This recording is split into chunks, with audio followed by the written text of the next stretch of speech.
Alright guys, so here's what's going on right now. So we got the little portable 12-volt battery charger.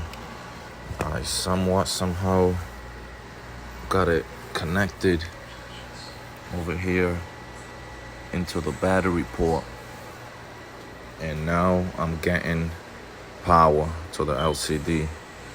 So we bypassed the ignition. These ain't safe, guys.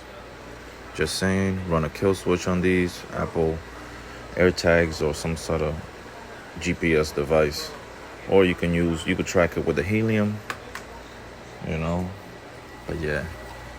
So now my next step is to figure out the ports to the charger so that I can direct charge it.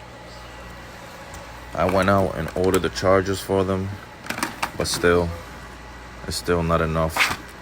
It's not charging, so I gotta manually charge it, direct port, and hopefully the battery comes back alive, and then I can get this thing fixed up and running again as soon as possible, because I want to go do some burnouts and stuff,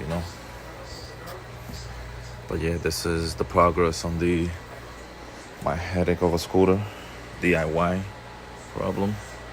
But yeah, stay tuned, like and subscribe.